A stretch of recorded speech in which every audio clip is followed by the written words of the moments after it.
So yeah, welcome to the National Unitarian Fellowship, to our meeting this evening. In a moment, I'll introduce Sarah and Peter and say a little bit about the evening.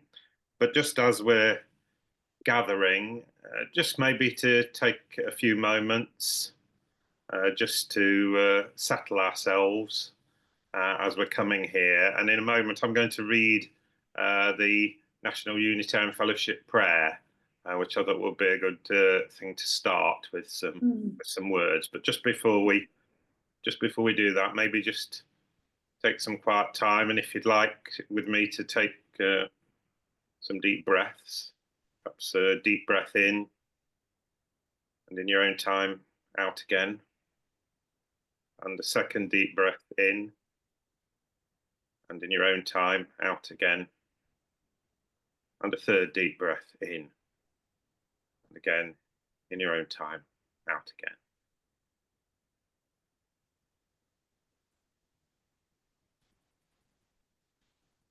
So this is the NUF prayer. We give thanks for the light and life, for the pageantry of field and sky, for the laughter of children and the hand of a friend. We give thanks for the gifts of poetry and music, for beauty unfolded in the arts, for philosophy and science and all that helps us in our quest for meaning. May the divine spark in each one of us inspire us with the courage and strength to seek the universal truth in the many diverse ways of our earthly life. Amid conflict and strife, may we be enabled to discern the living spirit working in the hearts of others. May we be joined in sympathy with the needs and longings of all, expressed or unexpressed, so that all may rise in fellowship and draw nearer to each other and to the eternal. May it be so.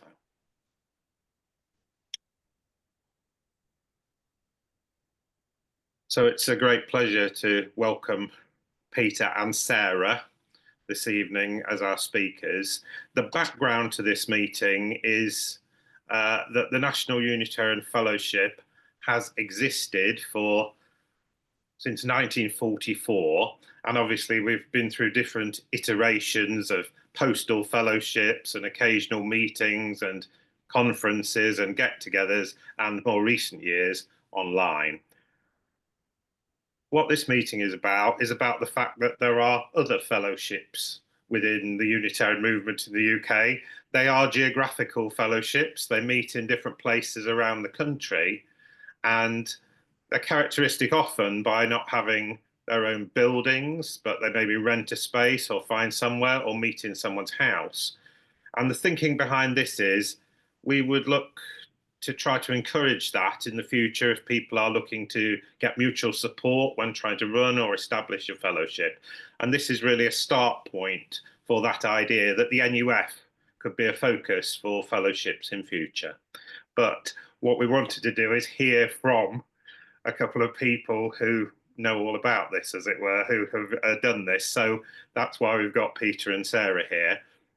Peter, as we know, has served in congregations which definitely have buildings and memberships, and he served across the London district as well as being a minister in Sheffield and in other congregations in the north of England.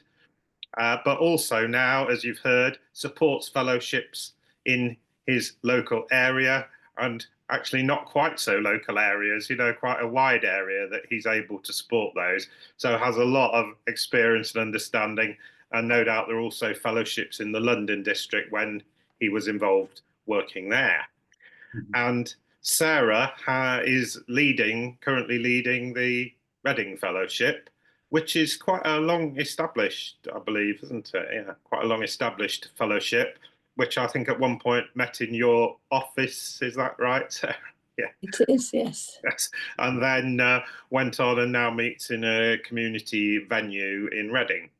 And so between them, they've got a lot of experience on the subject of the ups, downs, how to work a fellowship, how to run it, how to publicise it, how to get it known, and how to sustain it. So we're really pleased that you've been willing to come along to get the ball rolling with our ideas about fellowships, and look forward to hearing from you about your experiences. Welcome to you both. Thank you.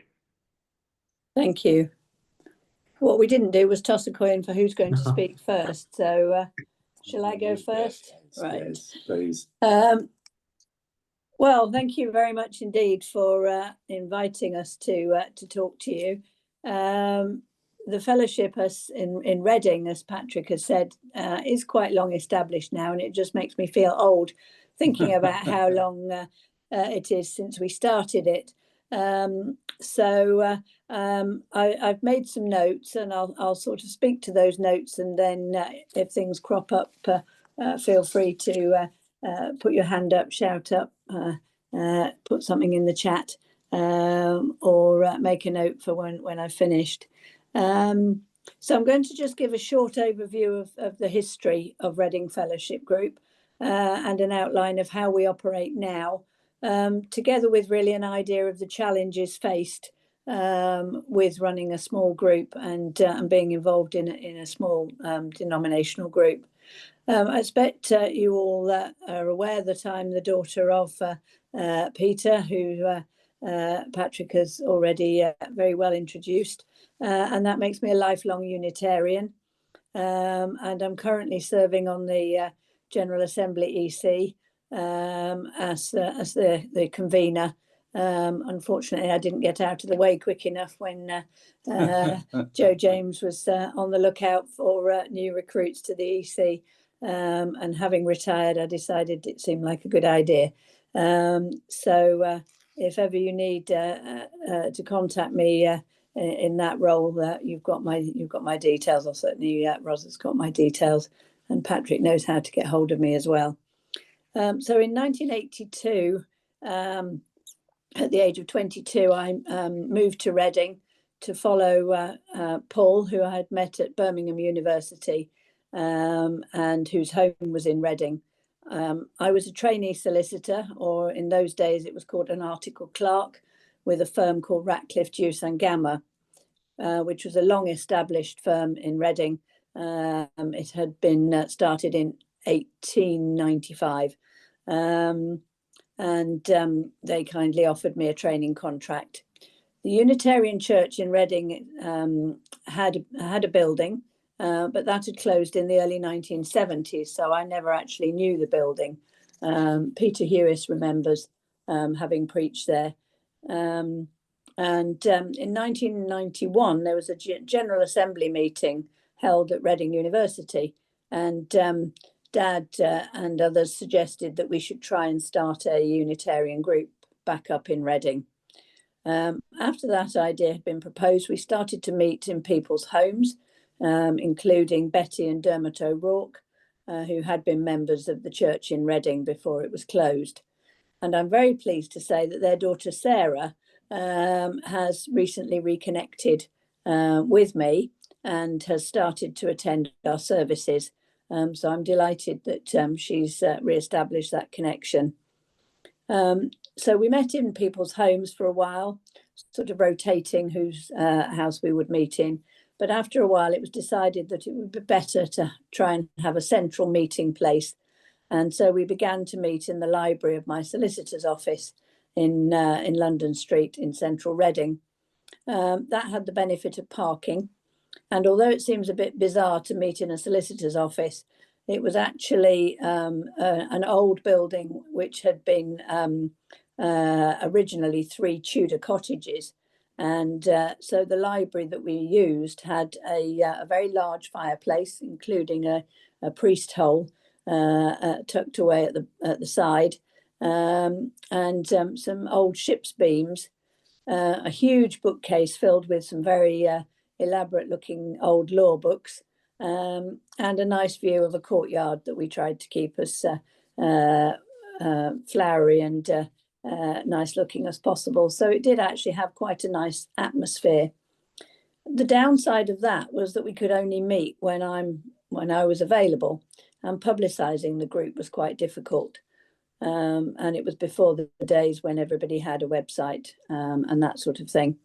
But we had a very faithful few people who formed a cohort and are still meeting with us. So we've got Jeff and Sue Teagle, who are members at Godalming, but they are very good supporters of the Reading congregation, and Gwenda and Torquil Fozzard, who are members at Oxford, but they live in Reading and have been very faithful. Since 2014, we've been meeting in a room above the local fair trade shop, and that's because the lease ran out on my firm's building, and my firm merged with another firm, and their boardroom and office wasn't suitable for us to use. Plus, I was no longer a partner, so I couldn't have the influence of saying I'd like to use the room. So the room is quite a nice room. We actually have stones in the walls reputedly from Reading Abbey, but there are a lot of buildings in Reading that have stones reputedly from the Abbey. So never quite sure whether that's true or not. And it can sometimes be noisy if there are other groups using some of the other rooms there. One of the other groups is an Ethiopian church, but they're quite quiet. So we've always met monthly, usually starting at 3 p.m. on the second Sunday of the month. We've never employed a minister, but we've been very blessed with Dad Peter having attended regularly right from the start. Initially with his London District Minister hat on, coming out from Ewell in southwest London, and then from Stroud. And he would come with my mother Sheila until 2019, when she became too unwell to travel. So it was a really good way of meeting up with my parents once a month. Our services are quite informal. We usually sit in the round, just with a table at one end for putting notes and things like the iPad and the chalice on. We start with tea and biscuits as people settle and catch up with each other after not seeing each other for a month. Usually we start with some music and readings, and then whoever is leading the service will talk on a theme of their choice. And we always allow time for discussion, because Unitarians are very good at talking. So we like to have time for everybody to have their say if possible. We've been very fortunate with our service leaders over the years, which have included the London District Ministers, Sheena Gabriel when she was at Godalming, Peter Hewis, Patrick has taken our services and also turned up not that long ago without any warning, and joined us in the service, which was delightful. And Fergus O'Connor and Michael from Golders Green are very supportive. And we've also welcomed many lay leaders to take services. In the summer, we used to have an outing or visit to another church, but more recently, as quite a lot of a few of our members have got older, we've taken to having a shared lunch in my garden. And for the last 3 years we've done that. We've been fortunate enough to be able to be outside. It's been nice enough to be outside. And this year, one of our members leads circle dancing. So we actually did some circle dancing in the garden.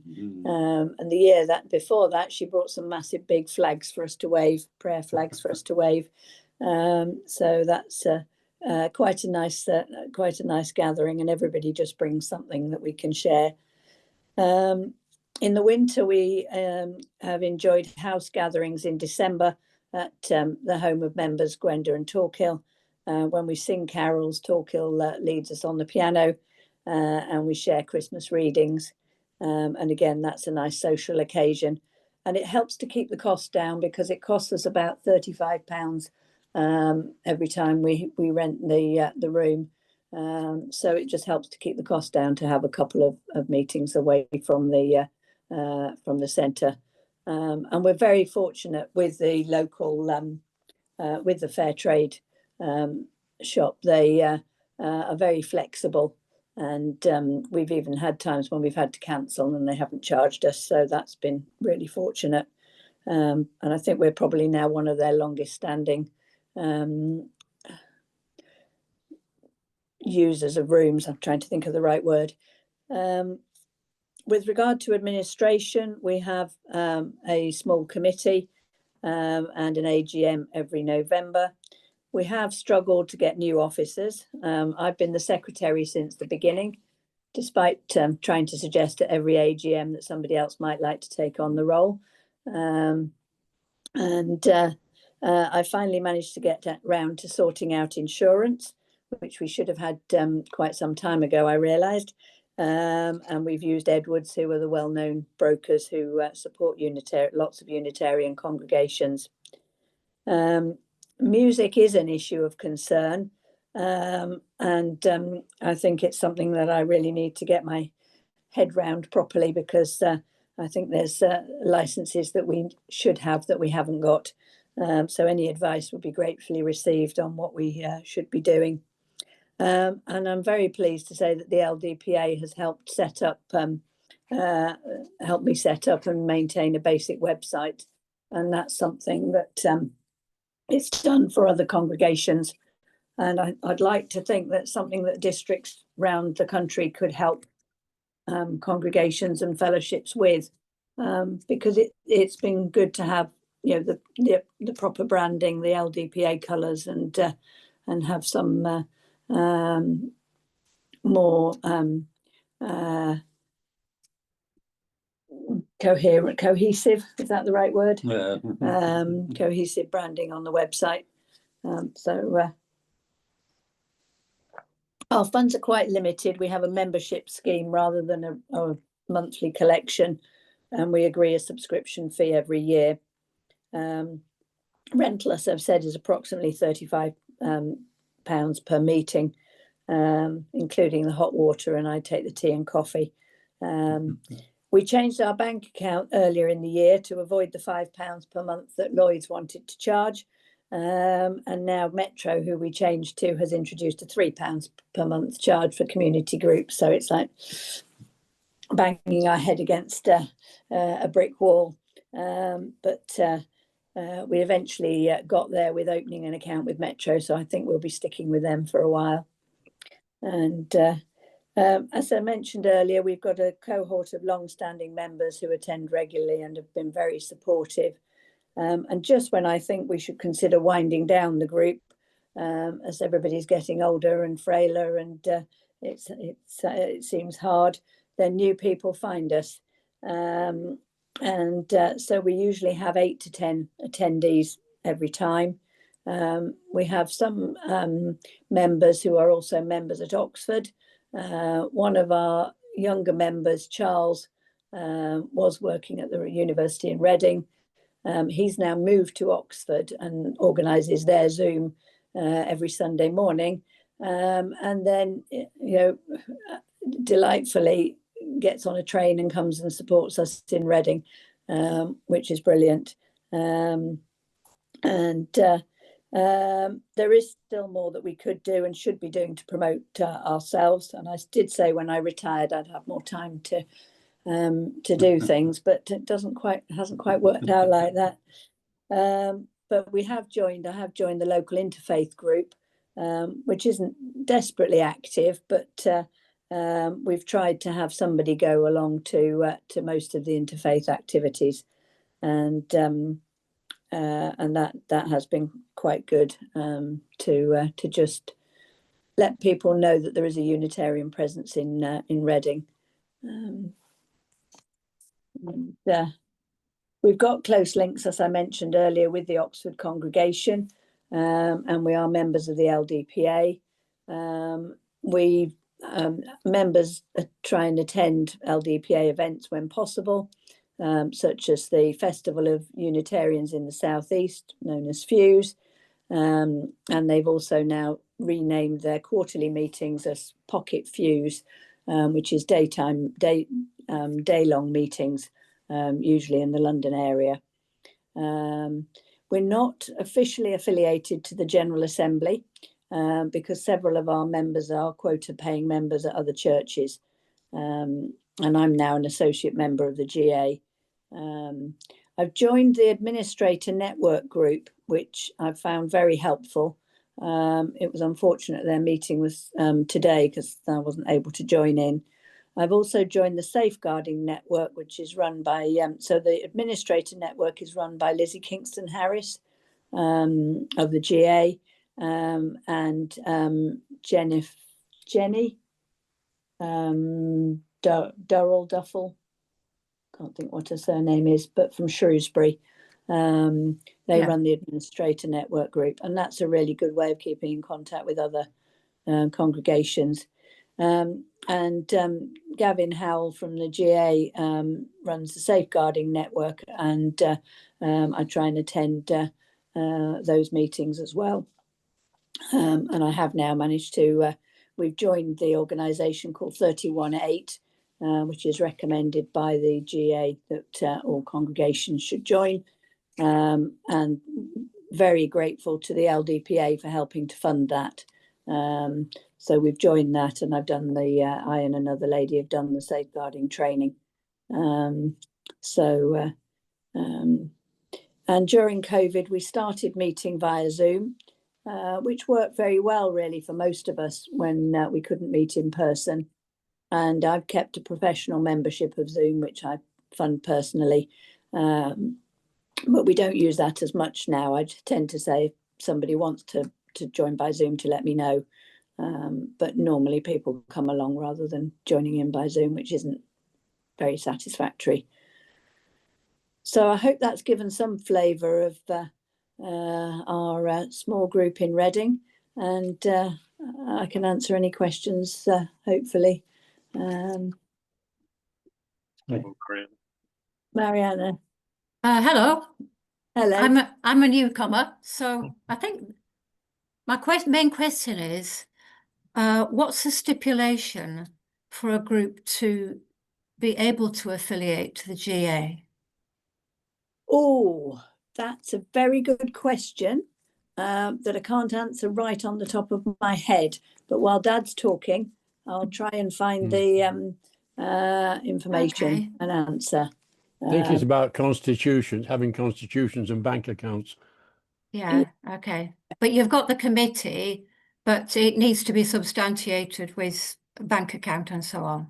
Yes, and it's all about paying for it. Once you're affiliated, you'll then have to pay quota payment. Quota, yeah. Or you're encouraged to, because it's not obligatory, but you're encouraged to pay quota. Yeah, exactly. And also, what's the 31/8 that you mentioned? So 31/8 is it's a charity which is it came out of churches. I can't remember the word of it, the title of it, but it was basically churches safeguarding, and they've called themselves 31/8 after part of Proverbs. And they're a charity that specialise in safeguarding issues. Right. Yeah. So membership of that entitles us to a template for things like the safeguarding policy. They have things like bullying policies, complaints policies, harassment. What's the other ones? I should have been. I made a note the other day of all the policies I haven't yet written up for Reading. So yes, they have code of conduct, whistleblowing, bullying, harassment and complaints policies, which we're now entitled to get free from them. They also have a pack for a safeguarding Sunday service. So really just to highlight that the nature of our nature of church organisations is that quite often there can be safeguarding issues with people who've got vulnerabilities at any one point in their lives that you may need to have some awareness of. So that's what 31/8 is. Thanks.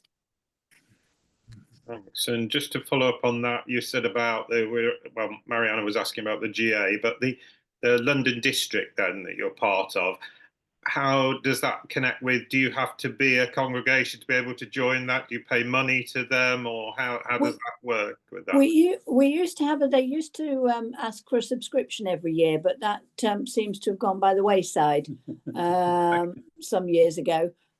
So we haven't actually made any contribution, and I'm not quite sure how we ended up joining. I guess you were you district minister at the time that we started? Yes.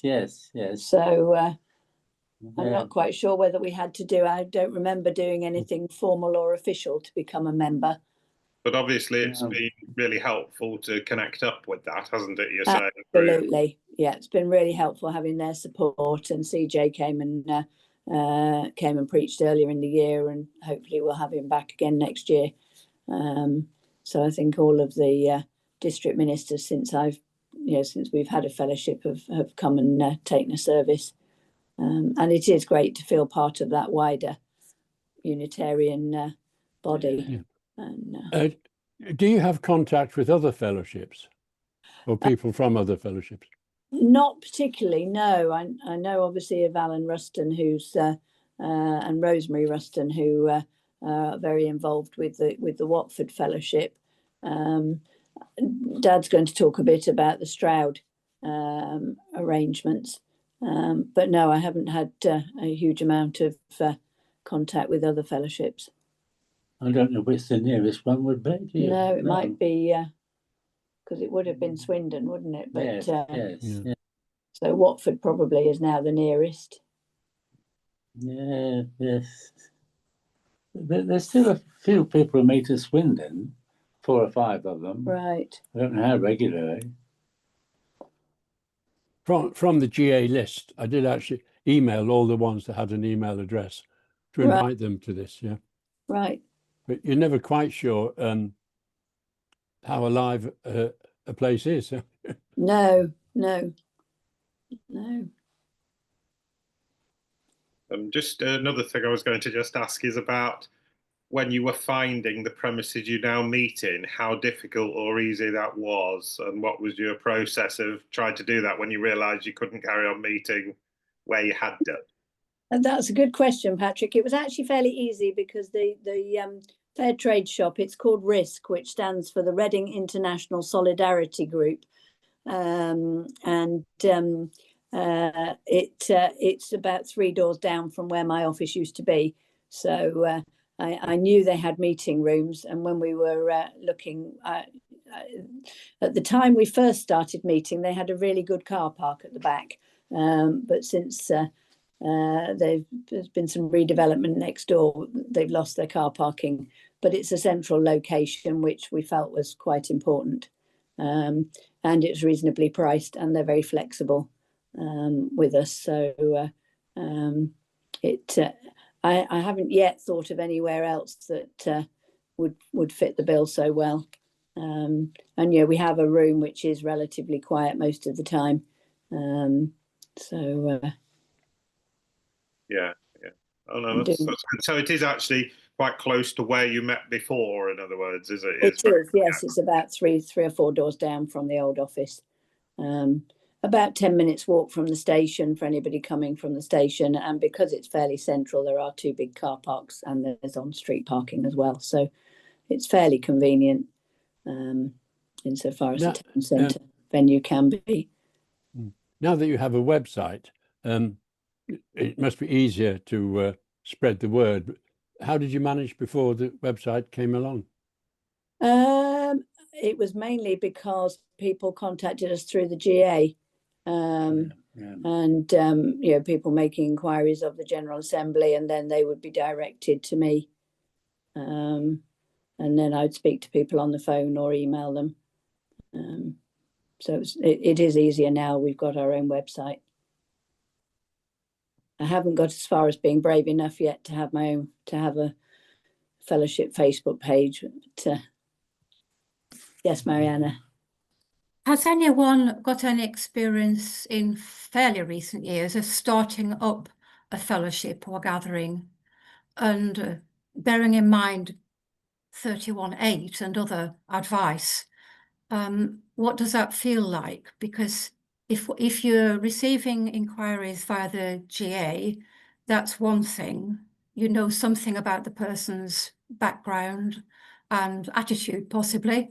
But if you start something absolutely from zero, and you don't necessarily call yourself Unitarian, but some sort of gathering, I'm just wondering how to go about that, and what there'll of course be safeguarding questions, taking care who accidentally starts taking over, and so on. Yes, I think somebody that would be quite useful maybe to speak to is Jane Blackall, because they've been running what's called engagement groups. Yeah, I know. And there are some I'm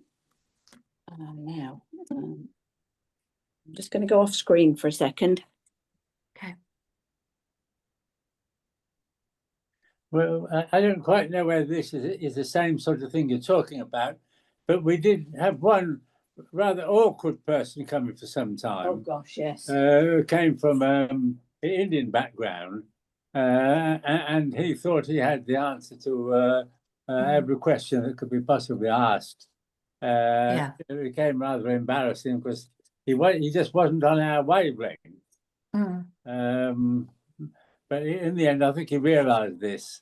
It still pops up, not in our group, but we hear about it now in Reading.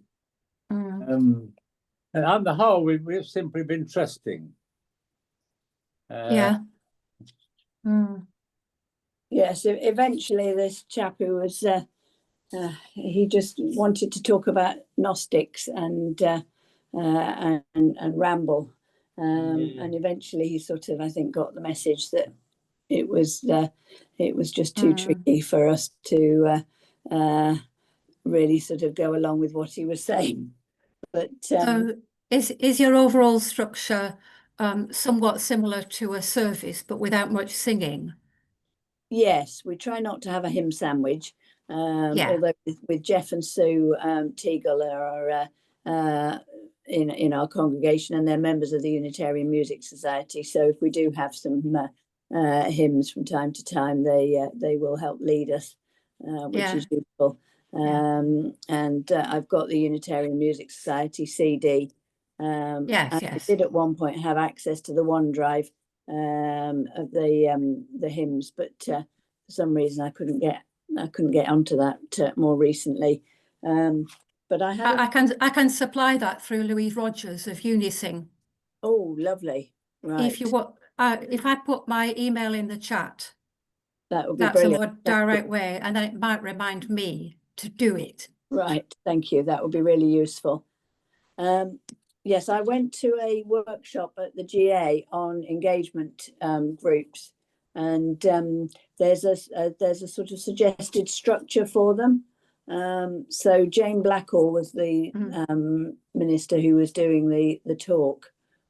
She's minister at Kensington. Yeah, I'm aware of engagement groups, and in a small way, I found myself accidentally doing that at Cambridge. Right. And interestingly, a group that I started called the Write and Read group seems to comprise the same 4 or 5 people who decided to join my music group, and both of them are monthly. So there's something about a little group that forms an energy, and even without the engagement group principles being read out and, you know, kind of solid rules, it can work like that. Yes. And yes. So the feeling of an engagement group can work extremely well, whether it's with ground rules or just quietly getting to know each other. Yes. I think that's the thing. It's the getting to know each other over a period of time, and so yes, that would be great if I can email you, Mariana. In my experience, it's been invaluable to have Sarah as secretary all this time. There's always a difficulty of finding office. We struggle a bit now in finding a treasurer. It's, in my experience of fellowships, the ones that thrive are the ones where they do have 2 or 3 people who are stable and regular, and able to hold things together while things change, because there are of course ups and downs. The fellowships have it's a big advantage of not having to worry about buildings. That's a shadow of doubt. All during my ministry, I came across churches where, for example, in Sheffield, where Unity Church closed, a small group of people with a massive building. The last 4 or 5 years, the whole life of the church was worrying about the building, but we don't have that. Occasionally, it's a bit of a problem finding the money to pay for a room, but nothing like the worry about buildings. But the big advantage, you see, is that we can sit in a circle, even if there's the smallest room and there are 10 of us, and then we can sit facing one another. And this does allow for discussion, which is, as Sarah said, if an opener goes for about 20 minutes, half an hour, and we aim to finish at 4, well, we often go a bit longer, but nobody seems to mind that. We're very fortunate in having a chance about once a quarter to bring in a minister, and we offer them the chance of giving, and as they experience, a more formal worship. And those occasions, we usually do have 2 or 3 hymns, readings, and rather traditional form. But we like that now and then. And the ministers enjoy coming, particularly as sometimes we offer them a nice restaurant meal afterwards, which always helps. Our district is supportive. I mean, for the General Assembly, it was interesting that CJ, the present district minister, came to our fellowship when there were 2 comparatively new people, young people. And the LDPA paid for them to attend the General Assembly meetings. Now, they can still come occasionally, whether they're going to be absolutely regular. They seem to be the sort of person, this is fair enough, who's searching about. So giving Unitarianism a try, and it's up to us at that point. The points have been made how people get to know us, and Cher's mentioned this, mainly through the GA passing on the names. Now, my situation in Stroud is unusual, because when I moved to Stroud from Ewell, 19 years ago, I think it was now, we met at the Cirencester. Well, we met with the Cirencester people, meeting in the Quakers. And this was marvellous, a good group of people, and this went on for several years until we came to the point where of the dozen or so people, 5 or 6 of them were coming from Stroud, and 5 or 6 coming from Swindon, and just a couple coming from Cirencester. And the Swindon people in particular, getting elderly, found the journey difficult, particularly in winter. So rather reluctantly, we stopped meeting in Cirencester, and we started meeting in Stroud as a fellowship and in Swindon as a fellowship. And these little groups are struggling now, again, because people are elderly. The Stroud Fellowship consists of 5 regular people, 3 of them retired ministers. And what we tend to do now is be peripatetic. We have been to Swindon once to join with the Swindon people, keep in touch, who are lovely people. We also are lucky having Cheltenham not far away, so we can go to Cheltenham. And now and then, like last Sunday, 2 weeks ago, we met in my house and had a meeting with 5 of us present. So it's an opportunity, the fellowship, to keep in touch. What I would say is how vital it still seems to be to me. Looking at the situation of the world about us, we still need our liberal religious point of view. And I felt this with the prayer that Patrick had at the beginning,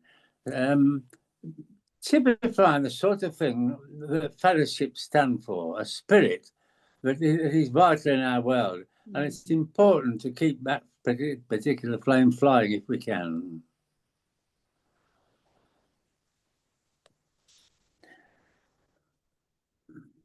Thank you. That's good, Peter. It's interesting that you're peripatetic because by moving around you actually support each other, don't you?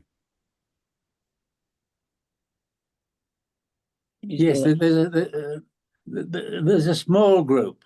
One or two of us get there once a month. There's a small group at Cheltenham that they do meet not in their church building, but the hall that's attached to it. The actual church building is now an auctioneering room. But they're a small group of some very, very, very bright people. We always have a warm welcome there. When we had our fellowship meetings in Stroud, for a while we met regularly in the centre. One or two of them would come from Cheltenham to help our meeting, which is very good. And has there been one or two other fellowships or meetings around? Was there one in Hereford or somewhere like that at one point? Or Gloucester? Did you know anything about those? Yes. I'm not sure whether Gloucester meets at all. I do know that the Gloucester people support Cheltenham and attend Cheltenham, but there wasn't one in Ross-on-Wye. I don't know what happened to that. Isabel Peabody, Eric Price's daughter, she led that. I don't think they meet now. On my list, I had in the GA handbook had Carmarthen, which is Wyn Thomas, Colchester was Jenny Spence. Can't read my own writing here. Oh, Cornwall, Kate Wyman. Brenda Rafferty at D, Hereford, Reading, Salisbury, Ringwood, and one in Scotland. I know the one in Ringwood's no longer. Lucy. Yeah, I know that's no longer meeting. That's a shame. We had a lovely building at Ringwood. Right. Mm-hmm. I don't know about one at Salisbury though. That's not that far away. No. And obviously there will be Watford as well, isn't there? I believe that's continuing. Yeah. Yeah. It's not in the GA list, Watford. Of fellowships, no. I'm Watford. It might be a real congregation, that, Tony, I think. Yeah. Oh, right, okay. See what I mean? It's not, it's upgraded or something at some point. It's been a long time, hasn't it? You know. Yeah. Do you go to Watford Fellowship, Valerie? Yeah. Yeah, I thought the Rustons might join this, but they obviously haven't. Could you say what that is like there? And where you meet and how that will I'm go? not prepared, but yes. Oh, well, yeah, just a bit of anything, really. That'd be great. Yeah, we meet once a month in the Friends Meeting House, which is very good venue because there is car parking. It's not too far, but our membership is small. Of the 7 or so who meet regularly, let's think now. One's 90, 3 are 83. One's in her late. We've got a Transylvanian young lady now who's 39, I think, who comes. And there are a couple in their mid-60s, one of whom is our secretary at the moment, but he's just retired, so they're thinking of moving away. So, you know, one does wonder about whether we'll survive, really, you know, because of we meet once on the first Sunday of the month in an afternoon, and we usually have a fairly traditional service because we have visiting preachers, who, you know, some from London, some from further afield. Patricia Fieldhouse comes all the way up from Somerset. So, but we do our own services 2 or 3 times a year and share how we do it, and that can be quite different, really. We have what we call a mid-monthly, but we do that on Zoom now. It's one of the better things about COVID, introducing Zoom, because it was I live about 30 miles from Watford, so it's not easy for me. So it was difficult for me to go to that. Well, now we can join. We usually have it on a Wednesday night once a month in the middle of the month.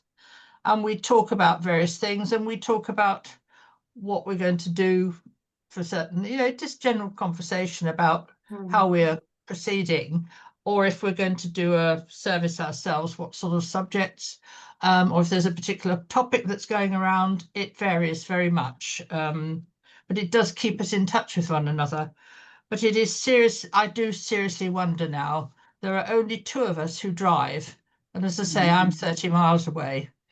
And so actually even getting together for the services is a bit awkward, but anything else is getting, we used to, we do try and meet elsewhere. We're having lunch together for this chap who's retired.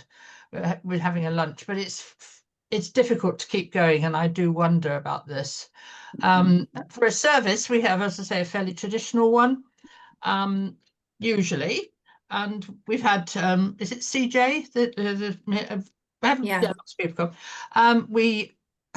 There is a piano in the room we use, which I sometimes have to play if in desperation something goes wrong, but otherwise we play UMS, the UMS CDs, which we have all of them there. And that helps the singing quite a lot, because obviously there's a good bit of background. So in some of them I'm singing twice because I sung on some of those CDs. Can I ask you a question, Valerie? Yeah, absolutely. I don't know how long the Watford Fellowship has existed, but have you at times been part of any local network so that there is possibility of, have you basically had the energy to interact with other groups so that... I'm not really the person to answer this, because apart from the Transylvanian girl, I'm new there. I used to go to Oxford. Yeah, I mean, I'm sort of between the two, So when I first started going regularly after I stopped full-time work, I was going to Oxford for quite a while. So I'm not the person. That's why I hope that Alan and Rosemary might have been with us, but I don't know them. I don't know what they're doing. So I don't know about that. We have connections. I mean, I suppose we have connections with other groups, but I don't know. I mean, we don't meet up with anyone else. I don't know. I'm not aware of us doing anything with any other groups, apart from the fact we do things towards local charities. We have regular, giving to various things like that, as well as the Unitarian ones. But as I say, we only meet once a month, and that is just for our service and this mid-monthly thing. So I would think we're sort of staggering along, really. It just is the age thing, isn't it? Yeah. Does the Reading group have a networking connection so that there is awareness that you exist with other small groups? Well, as I say, I've joined the Reading Interfaith Yes. Group, and the lady who runs that is a Quaker, and I also know one of the Jewish members of that group, because she is a former children's guard. Well, she is now. She's still. Does she still do? She was a children's guardian when I used to do childcare work, so I know her sort of professionally, so it's just been about trying to go to those meetings and just sort of saying who we are. But I'm just wondering generally if groups which are not already affiliated to another faith might be attracted, if any. This is not particularly your groups, but just as a concept of reaching out to non-faith groups and library groups and creative or philosophical groups. But I can sense that there hasn't been the energy because of our age. That's the difficulty. To do that. Yeah, that is the difficulty, and it's just time constraints. If I hadn't taken on other things, then perhaps I would have been able to do what I originally thought when I retired, which was to devote a bit more time to Reading Fellowship. But It's not quite worked out as well done anyway. But I do my bit in terms of the volunteering and things that I do to try and make sure that people know, if the subject of religion comes up. And I have had one or two people who've sort of been interested but not managed to get them through the door, so to speak. Time goes so quickly. What you reminded me of is when we went to the lovely Minster in the middle of Reading. We had a lovely chat with a woman minister there, Anglican, of course. We said who we were, Unitarians, and she said, "Well, I think I'm probably Unitarian, really, but I like the ritual." And then this is the woman, and she did have to come and speak. Yes. Yeah. So we really ought to ask her. Follow that up. Yeah. Yes, very good idea. Start converting people like what happened to me, Peter. But Valerie, did you have something more to say? You were going to say, yeah, did you? No, I was just going to say, because we meet in the Friends Meeting House, they have a notice board in the entrance there, and they have never, we have got quite a bit of information about us and about Unitarianism on there. I have to say, I don't think any of them have ever bothered to come along on a Sunday afternoon, the first Sunday of the month. We have a Facebook page, we have a website, so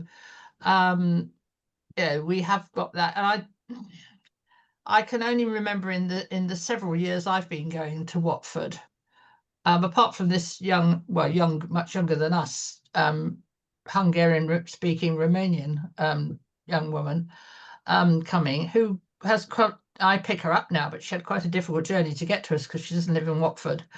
Apart from that, only once can I remember any stranger, a couple wandering in, and they were a bit odd, and I don't think they quite knew what they'd come to, and though they were not unpleasant or disruptive or anything, but we never saw them again. We made them very welcome.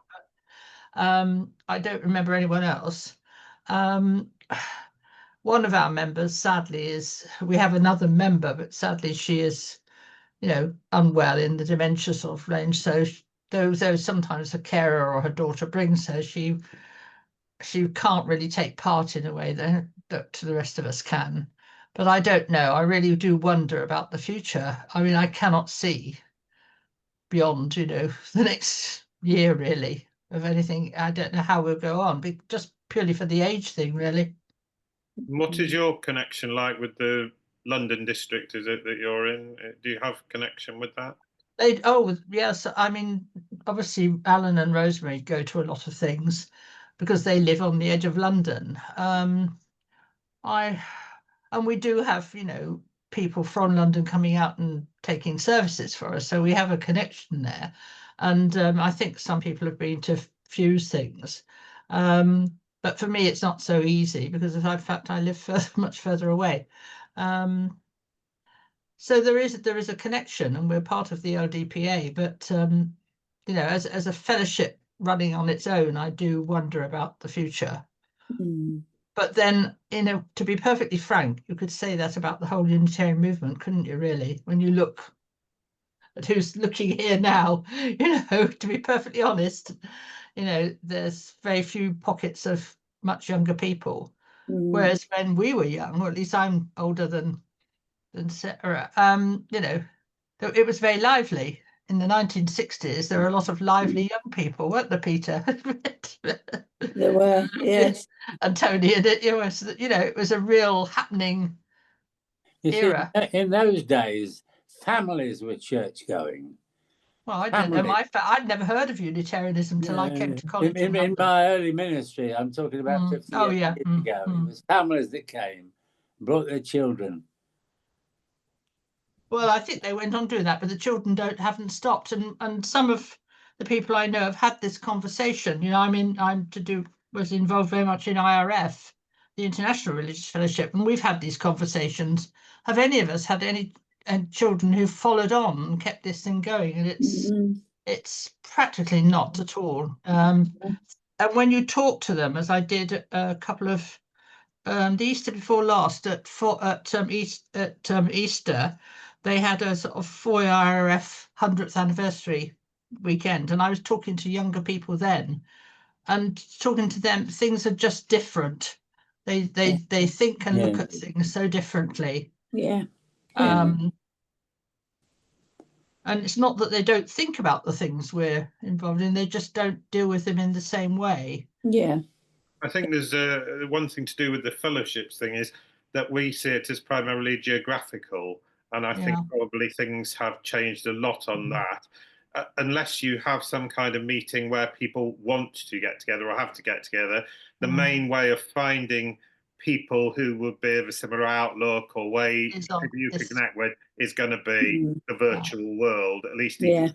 Yeah. That's not to say, I mean, I know young people who do get together and meet up and, you know, have energy. Oh, yeah. But that is a sort of default position. Whereas for maybe our generation, the default position would be who is in your town or village or within a few miles or within a or in your club at college or whatever. Yeah. So what was very very interesting in lockdown was, because I'm stuck here in Buckinghamshire, I was sort of, that's where you start to use Zoom, really, wasn't it? I'm going around, and I went to one of Andy Pakula's services in London, and it was like nothing else I've experienced before, you know, but there were about 80 or 90 people joined. But it was not a service that any of us present now, I would think, would have recognised. And there was quite a lot of going into little discussion things, you know, how they break out things, but they weren't big groups. And I was put with a young couple at one stage, and the young man said his mother was an Anglican vicar, but she'd said to him, well, I think you might be interested in the Unitarians, really. But they were, you know, people were pinging around, but it was a nightmare. The music that, you know, it was nothing that I could put up with. But I have to admit that this is probably, you know, it's a generational thing now, and it is, as you say, they're going to discover things in a different way. And it will only be when they've gone further on that they'll want to perhaps.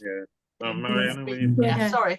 There was something on the news tonight about young people regularly bunking off school, and the responses were that what we do in 6 hours at school, we can't actually socialize with anyone. It's too hard on the brain, and so they do lots of gaming at night and keeping in touch with each other that way, and then they oversleep and they don't go to school the next day. So what you're saying, Valerie, actually matches up with the statistics about school absence. Yeah. Well, I feel because we try not to let these discussions go on much longer than the time permitted. So we're sort of perhaps coming towards the end of time. But what I was thinking about, this has been a really interesting insight actually into hearing how things work and how things are, even if it's just from a couple of people quite close to London. And then we're now touching on stuff, you know, about how people relate to each other. The idea is with the NUF is to, in a sense, facilitate this in whatever way we can, really. I sense there might be some virtue in a support network, as it were, for fellowships, actually, especially if they're concerned about their future. And then also possibly something which Indra originally suggested about a sort of toolkit or ideas or information for people who might be interested in trying to do this, with some tips, problems, issues. In other words, just as a sort of hub almost for information or advice, or perhaps if you don't want to do that, just a contact, like this is somebody you could speak to if you're thinking of doing it, just to try to get things a little bit more settled together. So there's a couple of possibilities, as well, of course, as the NUF, you know, we carry on, we have online meetings, we have our get-togethers, but this would be something more perhaps specific around supporting, sustaining fellowship. We're particularly interested in developing the website. We have, in fact, we've just changed. The lady who was running the website has she got married, had a child, and seems to have lost interest in it. So we've changed over to somebody new, and at the moment the site is being rebuilt, but the plan is to make it, to have more of these little cameos on where people talk about what being a Unitarian is, and to try and catch the wandering spiritual seeker. But it's we're in the process of building it up at the moment. And we also want to have a links page so that we could have fellowships who want to be on it. We can put links on to them so people can cross-reference with each other as well. That would be really good. Yeah, that would be really good. Well, we But can it's been- sorry, carry on, Peter. Yeah. It's been very nice to be with you all. Thank you. Yes. Yeah, lovely. No, this is really good. Can I, on behalf of everyone, say thank you very much to Peter and to Sarah for speaking to us this evening. Really Well, appreciate it. thank you very much you. for inviting us. Yeah. And also thank you to Valerie for giving input from Watford as well, unofficial speaker. Yeah, that was really, really good. Sorry, Ros, But, do you want to? yeah, Sarah, I was just going to say I need some information from you, so I'll send you an email later today or tomorrow. Okay. I've got your I've just got the chat up, Yeah. Anna, for your email address. So Yeah. I'll ping you an email and try and have a go at answering the question that you raised as well about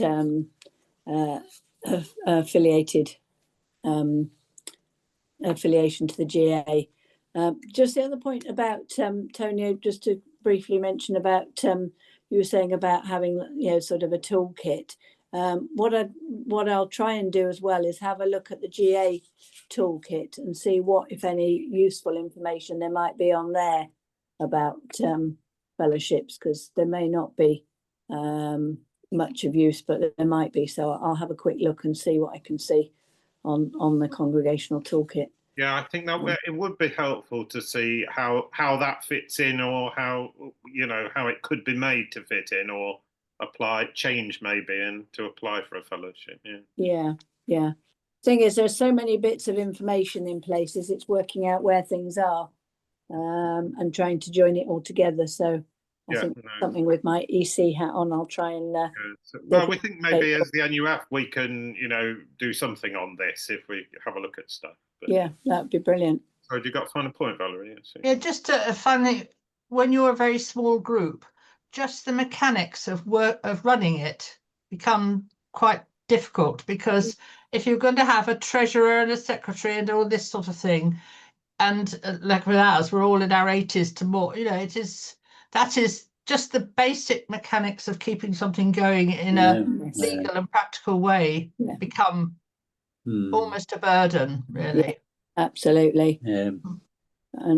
And that's one thing that the GA is certainly very conscious of, is seeing if we can streamline things to make things easier for officers and trustees in some way, shape or form, because it is so difficult.